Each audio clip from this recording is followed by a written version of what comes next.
गरीब किसान की बेटियां। एक सुबह पक्षियों की चहचहाहट के बीच एक छोटी सी झोपड़ी का दरवाजा खुला। अंदर रामधन अपने पुराने बिस्तर से उठता है। उसकी दो जवान बेटियां सीता और गीता मिट्टी के चूल्हे पर चाय बना रही थीं। रामधन ने पेट पकड़ते हुए पूछा, सीता गीता, कुछ बना है क्या? मेरे पेट में तो चूहे कूद रहे हैं। गीता ने विनम्रता से उत्तर दिया, बाबा चाय तैयार है, रात की सूखी रोटी गरम कर देती हूँ।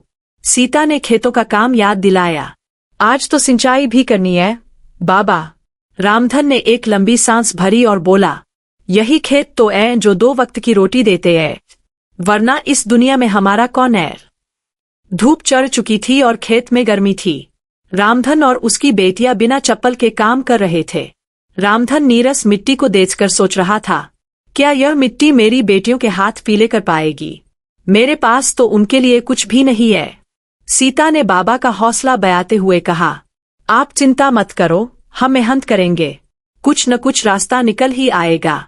गीता ने हंसते हुए कहा, हमें राजकुमार से शादी नहीं करनी, बस एक अच्छा इंसान मिल जाए, बस काफी है। रामधन की आंखें भर आई। उसने कहा, तुम दोनों ही मेरी जान हो बेटियों। काश तुम्हारी अम्मा होती, वह कुछ सलाह देती। मैं तो इस समाज और लोगों से डरता हूँ, उनकी नजरों में हमारी कोई कीमत नहीं। उसी शाम रामधन गांव के पुजारी से मिलने गया। पुजारी चौपाल पर विराजमान थे। रामधन ने डरते डरते अपनी बात रखी, पंडित जी, मेरी बेटियां शादी के लायक हो गई है, कोई अच्छा रिश्ता दिखाइए, आप तो हमारे सहारा हो। पुजारी ने सिर हिलाते हुए कहा, रामधन, जमाना बदल गया है, अब लोग दहेज और जमीन जायदाद देखते हैं, तुम्हारे पास है क्या देने को? रामधन का सिर शर्म से झुक गया। उसने कहा, मेरे पास तो बस 2 बीघा जमीन है और मेरी 2 बेटियां जो मेरे लिए अनमोल रत्न है। पुजारी ने झिझकते हुए कहा, मैं कोशिश करूंगा, लेकिन तुम्हें दहेज के बारे में सोचना ही पड़ेगा, यह समाज का चलन है। रामधन निराश लौटकर रामधन रात को सो नहीं पाया। उसकी बेटियां टूटी दीवार से आती चांदनी में बैठी थीं। गीता ने कहा, दीदी, बाबा रोज परेशान रहते हैं।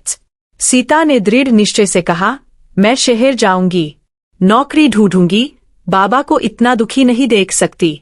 गीता ने सहमति में सिर हिलाया, मैं यही रहकर खेत संभालूंगी, जब तक तू पैसे भेजेगी मैं घर चलाऊंगी। हम एक दिन बाबा का सपना जरूर पूरा करेंगे। दोनों बहनों ने एक दूसरे को देखा और आंसू बहा दिए। अगली सुबह रामधन अकेला ही खेत पर था। गर्मी तेज थी और उसका शरीर पसीने से तर। वह एक पुराने पेड़ के नीचे बैठ गया। उसकी आंखों में जीवन से हार की थकान थी। उसने अपने आप से पूछा, क्या मैं अच्छा बाप नहीं हूँ? उसके मन में विचार आया, मेरे पास कुछ नहीं है, ना दहेज, ना रिश्तेदार, ना पैसे, बस कर्ज है। मैं तो अपनी बेटियों पर बोझ बन गया हूँ, शायद मेरा मर जाना ही बेहतर है। यह सोचकर वह धीरे धीरे पेड़ की ओर बढ़ा। उसने एक मजबूत डाली पर रस्सी बांध ली। अपनी बेटियों से माफी मांगते हुए उसने रस्सी को गले में डाल लिया।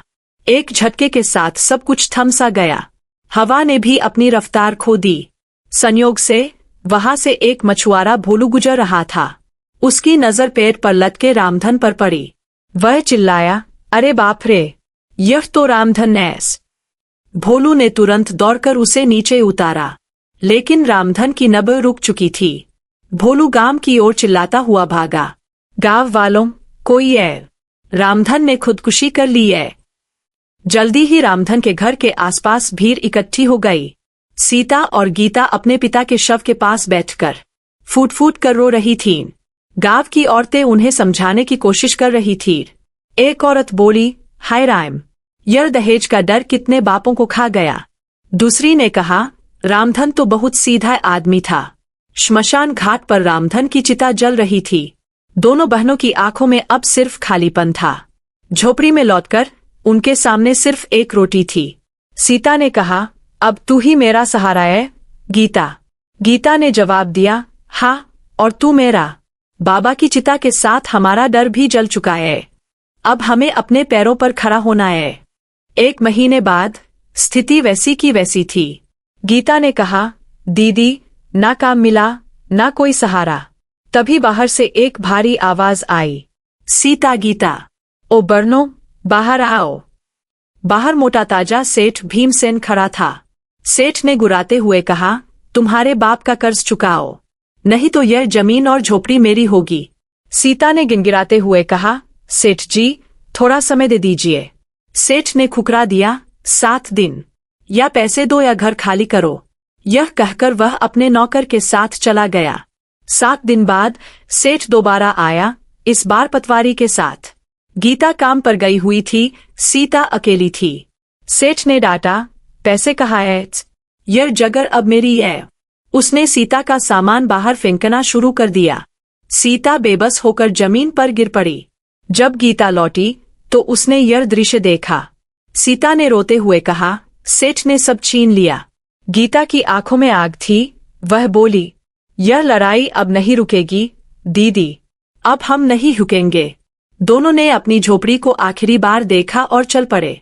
जंगल के रास्ते में एक बूढ़ी दादी मिली। उन्होंने पूछा, बेटियों, इस तपती दोपहर में कहाँ जा रही हो? सीता ने अपनी सारी कहानी सुनाई। दादी ने कहा, चलो मेरे साथ चलो, मेरे पास एक काम है। वह उन्हें अपनी साफ सुथरी झोपड़ी में ले गईं। दादी ने कहा, मैं एक कारखाने में माली का काम करती हूँ, तुम भी साथ चलोगी तो कुछ कमाई हो जाएगी। दोनों बहनें तैयार हो गई। अगले दिन वे कारखाने पहुंचे और पौधों की देखभाल का काम शुरू किया। शाम को थक कर लौटे, पर मन को शांति मिली। एक दिन कारखाने के लीडर रंजीत ने उन्हें घेरा। उसने चालाकी से कहा, यहाँ टिकना है तो मेरी सुननी होगी। उसने अश्लील इशारे किए। सीता ने गुस्से में जवाब दिया, हम अपनी इज्जत नहीं बेचेंगे। रंजीत हंसता हुआ चला गया, लेकिन बहनें टूट सी गईं। झोपड़ी में लौटकर वे फूट फूट कर रोईं। दादी ने कारण पूछा तो सीता ने सब बता दिया। दादी ने कहा, तुमने सही किया, अब एक नया रास्ता अपनाते हैं। उसने सलाह दी, तुम दोनों समोसे का ठेला लगाओ। उन्होंने अपनी बचत से सामान खरीदा और ठेला तैयार किया। चौराहे पर उनका ठेला सजा। गर्मागर्म समोसों की खुशबू ने लोगों को आकर्षित किया। पहले ग्राहक ने खाकर तारीफ की, वाह, ये तो होटल जैसा स्वाद है। धीरे धीरे भीड़ बढ़ने लगी। शाम को उन्होंने अच्छी कमाई की और खुशी खुशी घर लौटे। अगले दिन पास के होटल का मालिक हरिराम आया। वह चिल्लाया, यहाँ ठेला मत लगाओ, तुम मेरे ग्राहक छीन रही हो। सीता ने विनम्रता से कहा, यह सार्वजनिक जगह है। हरिराम और गुस्सा हो गया, हटाओ इस ठेले को। तभी एक नौजवान शिवम आगे आया। शिवम ने दृढ़ता से कहा, सेठ जी, यह गलत है। कानून हर किसी को ईमानदारी से काम करने का हक देता है। उसने कानून की धाराओं का हवाला दिया। हरिराम डर गया और वहां से चला गया। सीता और गीता ने शिवम का धन्यवाद किया। शिवम अब रोज ठेले पर आने लगा। वह गीता की मेहनत और आत्मसम्मान से प्रभावित था। एक दिन उसने गीता से अपने दिल की बात कही, गीता, क्या तुम मेरी जीवनसाथी बनोगी? गीता ने खुशी खुशी हाँ कह दी। शिवम ने अपने माता पिता को मनाया। शुरू में उसकी मां नाराज हुई, लेकिन बाद में मान गई। सादगी भरी शादी हुई और गीता नया घर आई। अब शिवम ने सेठ भीमसेन से लड़ने का फैसला किया। उसने सरकारी दफ्तरों में रामधन के कागजात दिखाए। शिवम, सीता, गीता और एक अफसर गांव पहुंचे। सेठ भीमसेन हैरान रह गया। अफसर ने कहा, तुमने धोखे से जमीन हड़पी थी, अब यह जमीन वापस इन्हें मिलेगी। सेठ ने माफी मांगी और जमीन वापस कर दी। सीता ने खुशी से कहा, बाबा, तुम्हारा सपना पूरा हुआ। अब वे फिर से अपनी जमीन पर खड़ी थीं, इस बार सम्मान और आत्मविश्वास के साथ। कुछ महीने बाद गीता और शिवम सीता से बोले, दीदी, अब आपकी जिंदगी का सहारा चाहिए। उन्होंने सीता के लिए एक अच्छा रिश्ता ढूंढा। सीता शुरू में झिझकी, मुझे अकेले रहने की आदत है। गीता ने समझाया, अकेलापन बोझ है दीदी, अपनी जिंदगी की मिठास किसी के साथ बांटो। आखिरकार सीता भी मान गई। सीता की भी सादगी भरी शादी हुई। बुआई दादी भी आशीर्वाद देने आईं। जिन बहनों की जिंदगी आंसुओं से शुरू हुई थी, आज वह प्यार और सम्मान से भर गई थी। उनकी मेहनत और हिम्मत ने जीत हासिल की थी। सीता अब अपने नए घर में खुश थी। गीता और शिवम भी साथ रहते थे, खेत फिर से हरे भरे हो गए थे। हेला अब एक छोटी दुकान बन चुका था। गांव वाले अब उन्हें सम्मान की नजर से देखते थे। एक शाम सब एक साथ बैठे थे। गीता ने कहा, बाबा की आत्मा को अब शांति मिली होगी। सीता मुस्कुराई, हाँ, उनका सपना सच हो गया। शिवम ने कहा, मेहनत कभी व्यर्थ नहीं जाती। बुआई दादी का आशीर्वाद हमेशा उनके साथ था।